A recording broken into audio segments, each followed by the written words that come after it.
Thank you all for joining us here at I-80 Sports, where today we continue our 32-part 2021 team previews. Today's team, the Boston Bruins. Thank you all for joining us here again at I-80 Sports.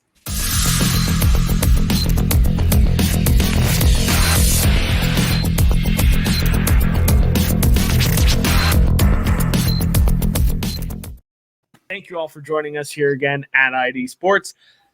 Make sure that you check out our website down below, i80sports.com, for all of our team previews coming up, because we have just started the Atlantic Division. We're starting here with the Boston Bruins. It's time to move on to the East Coast here. And hey, Tom and I are East Coast boys here, so teams that we certainly know a lot about, and Boston is certainly one of them. So make sure you check out our website down below for the rest of our team previews. We are now officially done with the Central Division and the Pacific Divisions. If you like any teams out there, make sure you go back and check out those videos, catch up on what you missed. We even got a playlist here on YouTube, and if you're joining us here on YouTube, make sure you drop a like, comment, and subscribe for all of the previews that we have coming up.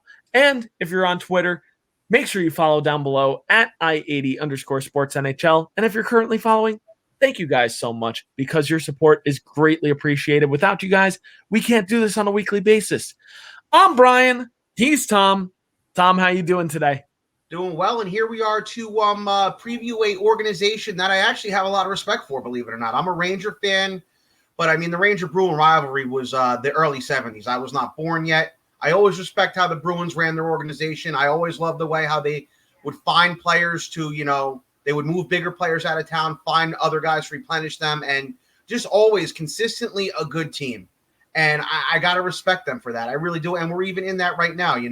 They were able to win that cup 10 years ago. They were able to, 5 years later, they sort of, cut some guys loose like Dougie Hamilton and Milan Lucic. And then we're able to replenish it, draft picks and younger guys. Here they are now, still a cup contender. They probably should have won one 2 years ago.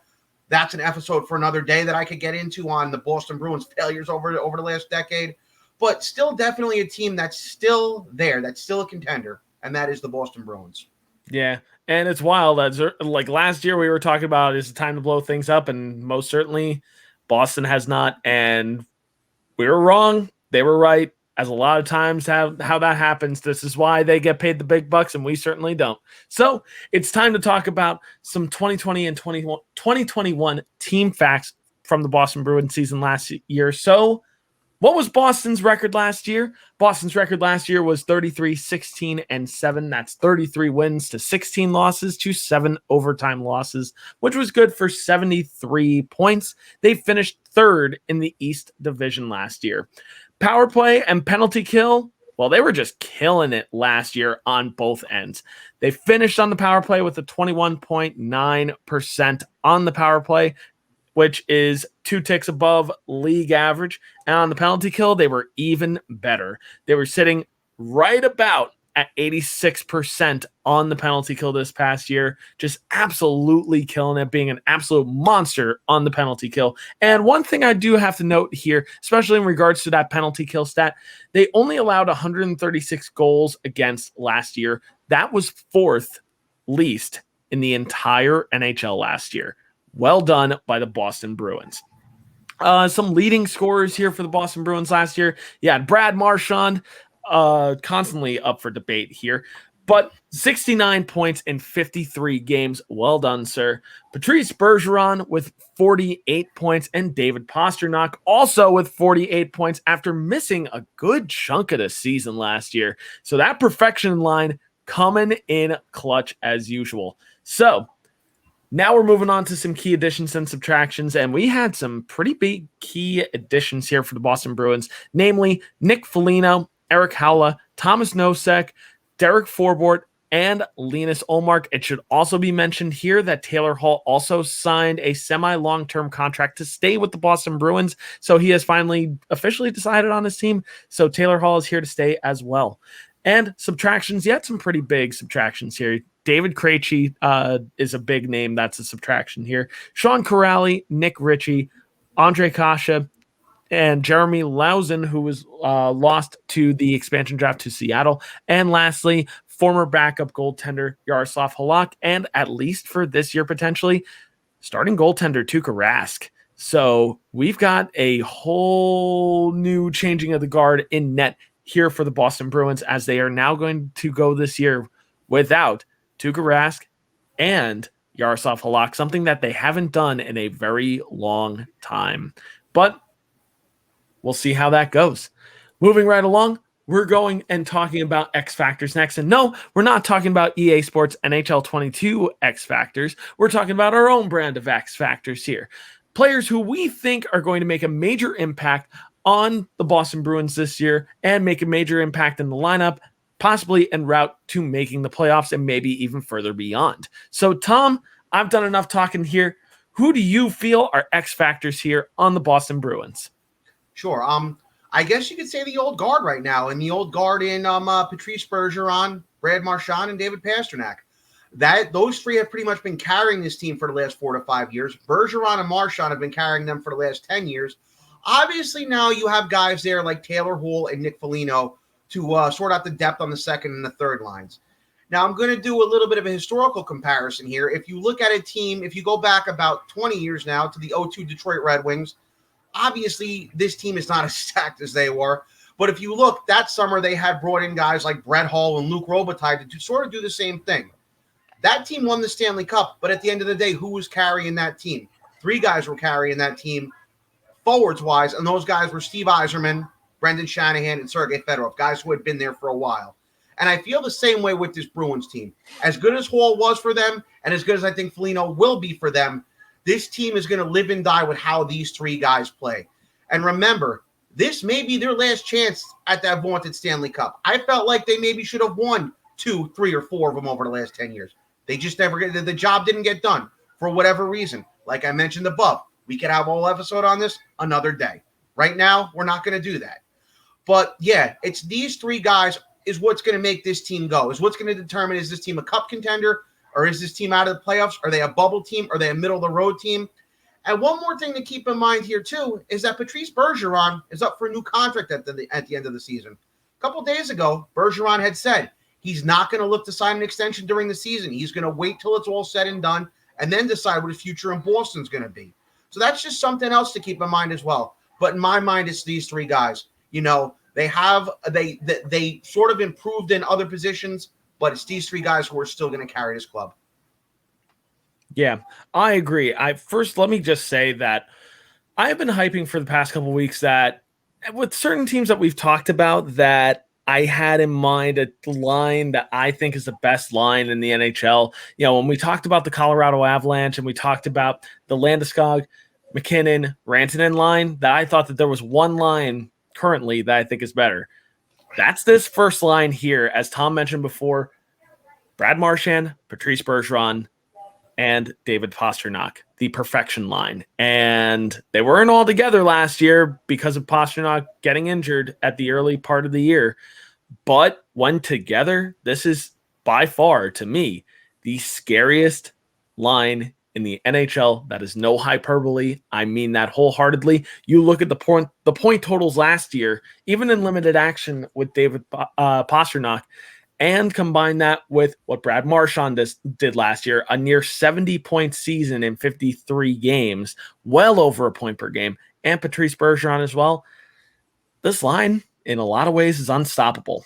But going beyond just that first line, because your first line is great, but beyond that, I got to say this lineup is dangerously balanced. Last year, the Toronto Maple Leafs had to choose between whether they wanted Taylor Hall or Nick Foligno, who they were going to pursue at the trade deadline. They ended up choosing Nick Foligno. And Boston this past offseason said, hey, why can't we have both of them? And they did it. They went out, they had their cake and they ate it too. They got Taylor Hall last year via trade, and then they went out and signed Nick Foligno, and they locked up Taylor Hall. Goodness, the difference that a couple months make. But both of them, I think, are obvious X factors on this team. You know, kind of reinvigorating this Boston Bruins lineup. Taylor Hall, if healthy, could be a fantastic addition to this top six, bringing speed and a brilliant scoring touch. And his stats in Boston last year, in just 16 games, he had 8 goals and 6 assists for 14 points, almost at a point per game pace once he joined the Boston Bruins. Now, prior to that with Buffalo, he in 37 games of action with Buffalo last year, 2 goals, 17 assists, 19 points, not near the production that he was putting up in Boston. And he gets to do that this year in a full season with Boston.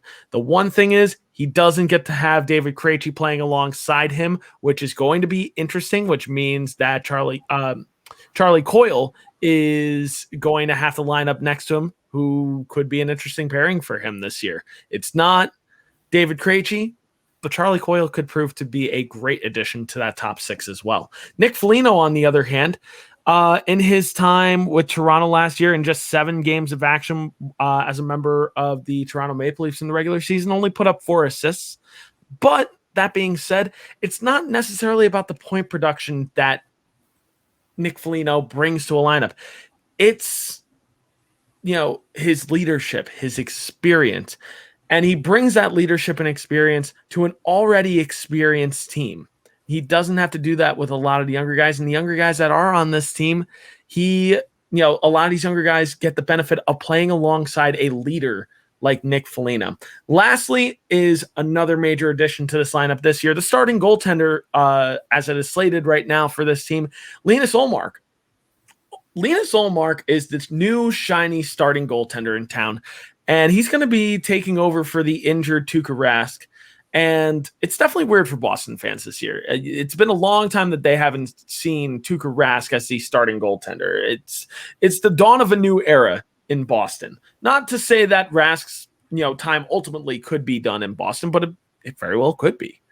And Ullmark is now on a 4-year deal, and Ullmark in limited action for Buffalo last year looked pretty good, but he dealt with injury last year. That's another thing that we're going to be kind of circling back to as we talk about variables and things. In 20 games, and 20 starts with Buffalo last year, 9 wins, 6 losses, put up a .917 save percentage with a 2.63 goals against. And to boot, it was on a terrible, and I mean terrible, Buffalo Sabres team. So that should also be pointed out. I'm excited to see what Linus Ullmark can do on a better team this year, and I'm just hoping he doesn't get injured. Next, we're moving on to breakout candidates. This one will be a little bit quicker here because it's slim pickings here for breakout candidates. Guys who we think could end up having a career year, who haven't had a career year yet, or maybe coming into their rookie season, or maybe second or third year and just looking to break out. Tom, who do you think is a breakout candidate here on the Boston Bruins? This is really difficult here because this is a very veteran-laden, very veteran-heavy club. But if I had to go with anybody, and if I had to look back to the history of the Boston Bruins were always a team that was looking to have the best, one of the best, if not the best defenseman in the league. And I really think that it's time for Charlie McAvoy to shine here. He was given that spot on the first pairing, left by longtime captain Zdeno Chara last year.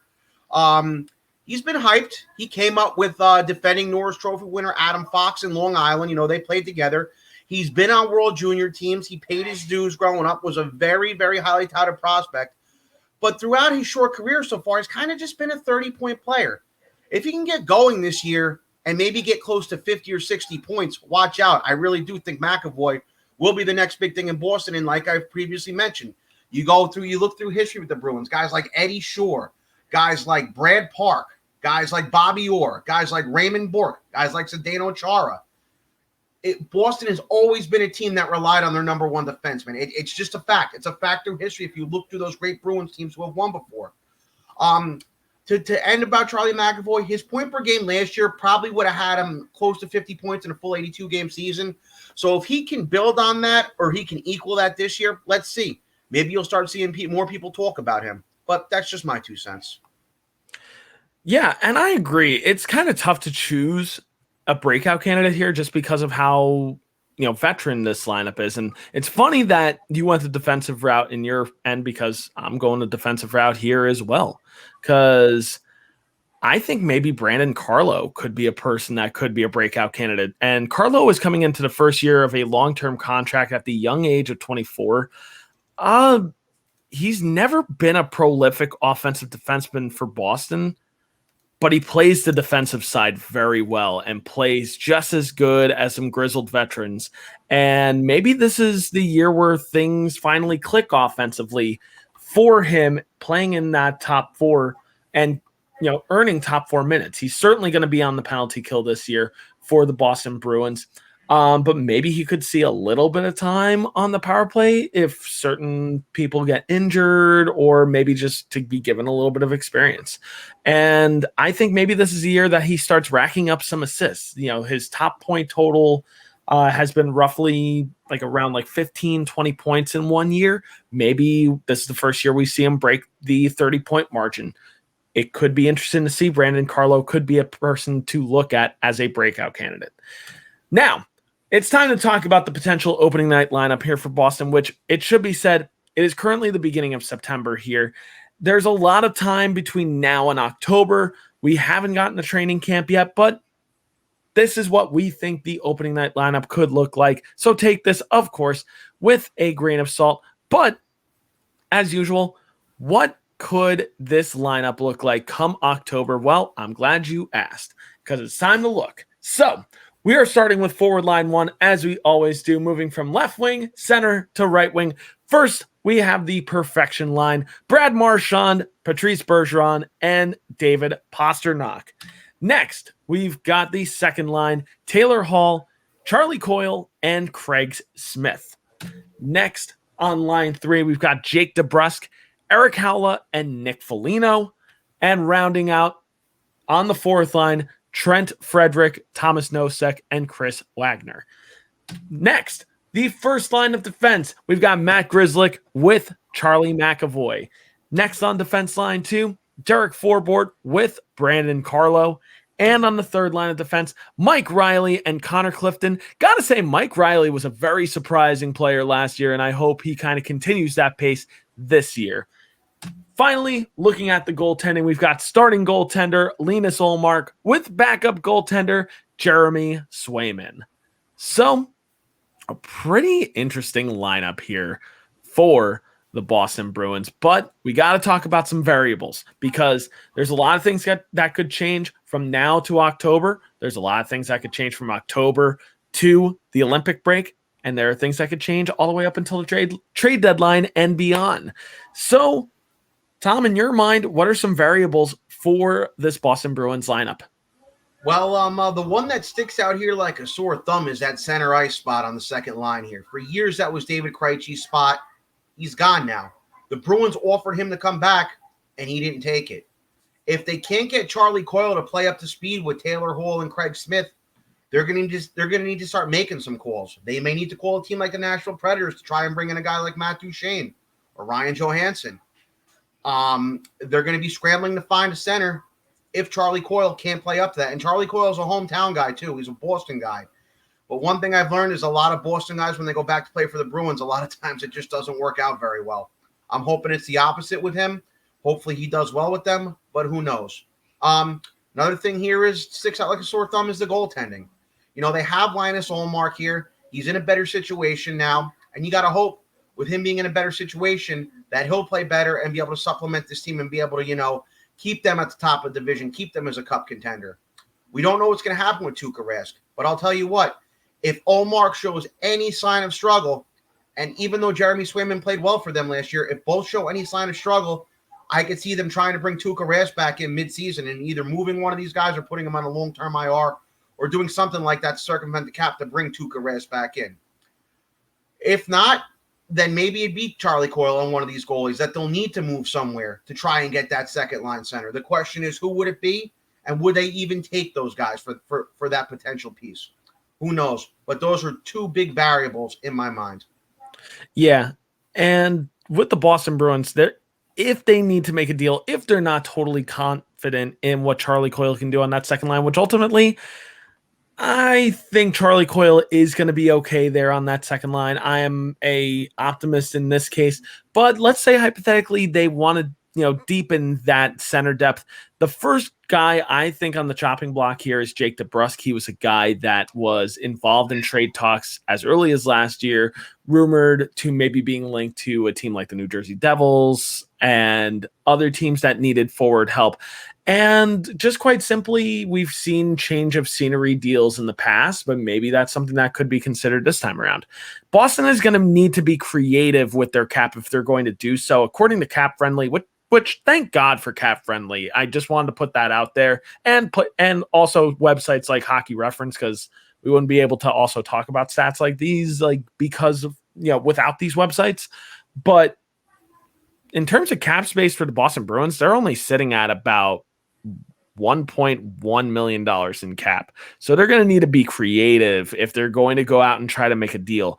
Maybe use some draft picks, maybe try to trade some higher contracts. The problem is your higher contracts right now, your top 5 in contracts right now, just on, forwards. Patrice Bergeron at $6.87 million per year. David Pastrnak at 6.6, Brad Marchand at 6.1, Taylor Hall at $6 million even, and Charlie Coyle at $5.25 million even. So they're going to need to be really, really creative after this year, especially if they want to be able to afford Charlie McAvoy after this year, who's maybe either going to get a bridge deal after this, just simply because of the cap situation, or he's going to look to get paid, and they're going to need to do something about that. Maybe Patrice Bergeron's days in Boston are numbered. I don't think so, but Boston's going to have a lot to consider there. And lastly, is this the last that we're ever going to see Tuukka Rask in a Boston uniform? He is potentially sidelined for the entire year, but that's still a little ambiguous. Is there potential for Rask to maybe make a very, very, very, very late return to this lineup? It's left to be seen. I personally don't think so, but could he be a factor next year? I don't know. I think it's left to be seen. And if somehow things go south for the Boston Bruins, will they consider blowing things up a little bit and maybe just trying to build around what they currently have on the young side and finally give Charlie McAvoy that contract to, deepen that right side? And, are they going to do that despite signing Taylor Hall long-term? These are just things that need to be considered, things that need to be thought about, but Boston honestly could be a very good team this year. Now, finally, coming to the end of our show, we've got our question of the day, which our question of the day is simple, and it's the same as every day. Where did the Boston Bruins finish in the Atlantic Division this year? Tom, let's start with you. Where does Boston finish in the Atlantic Division this year? You know what? The Atlantic, unlike the Central, has, a little bit more question marks. You have a lot of good teams in there. You have a defending Stanley Cup champion. You have an up in Tampa. You have an up-and-comer in Florida. You have Toronto, who's a good regular season team. You have all those teams. Now, despite all those teams, there's just a lot I like about Boston. They have the experience. They have the depth. They have a decent defensive core. And if Charlie McAvoy can figure it out, he may be another number 1 defenseman and Norris Trophy candidate this season. So you know what? I'm going with first place here, believe it or not. I'm actually giving the Bruins a division this year. I am. There's just Tampa, a little bit of a cup hangover, got a little bit worse. Florida's kind of a night and day team. Toronto, who knows with them anymore, So there's a lot I like about this Bruins team. They have a lot of depth. They have a lot of good players. They have a lot of experience. I'm going with first place. Well, that could honestly make a lot of my friends happy hearing that potential prediction. For me, Boston, if everything goes right, could be a very, very good team this year and could have a very good season. But they are competing in what I think is the toughest division, no doubt about it. This Atlantic Division is cutthroat this year. It could go any which way. However, this will not stop Boston from finishing outside of the top 4. It's more a matter of where they finish in the top 4. I'm going to tentatively say third place, just simply because if Linus Ullmark gets hurt at any point this year, I worry for how Boston finishes this year. This season, I don't want to put the pressure on Linus Ullmark with this, but this season hinges on Linus Ullmark's success. And if he stays healthy, can start about 50 games here for the Boston Bruins and performs just as well as I think he could, I think Ullmark could have a very good year and could even maybe get some consideration for maybe a trophy at the end of this year, maybe a Vezina trophy. And I can't believe I'm saying that because that's not something I thought of with Linus Ullmark last year, but on a good Boston team with really good defense, maybe that could happen for a guy like Linus Ullmark if everything goes right. But I'm just going to conservatively say third. Is it going to surprise me if Boston finishes higher? Absolutely not. It's not going to surprise me in the least. Would I be surprised if Tom's prediction comes true? Definitely not. I think Boston could be a force to be reckoned with if everything breaks off right for them. But as always, guys, what do you guys think? Do you agree? Do you disagree with us? You got to let us know down below. Join the conversation, drop a comment, and while you are agreeing or disagreeing with us, make sure that you like and subscribe for all of our team previews coming up because, hey, you might not necessarily be a Boston Bruins fan, but we are covering every team, all 32 teams in the NHL before the beginning of the NHL season. So we're going to cover your favorite team at some point. Make sure you join us for the ride here on YouTube. And as always, check out our content down below at i80sports.com, where you can not only find our team previews and our NHL content, but the NFL season and the NCAA football season has just begun as well. You got to make sure that you check out our NFL, NCAA football, MLS, and NBA content there as well. Make sure you give those guys some love as well. And make sure you follow us down below at i80_sports NHL. And if you're currently following on Twitter, thank you guys so much. We greatly appreciate all of your support because without you guys, we can't do this on a weekly basis. But it's time to move away here from the Boston Bruins and move on to a different team in the Atlantic Division. It's going to be quite the ride, and we're excited for you guys to join us for it. I'm Brian. He's been Tom. This has been our Boston Bruins 2021-2022 team preview.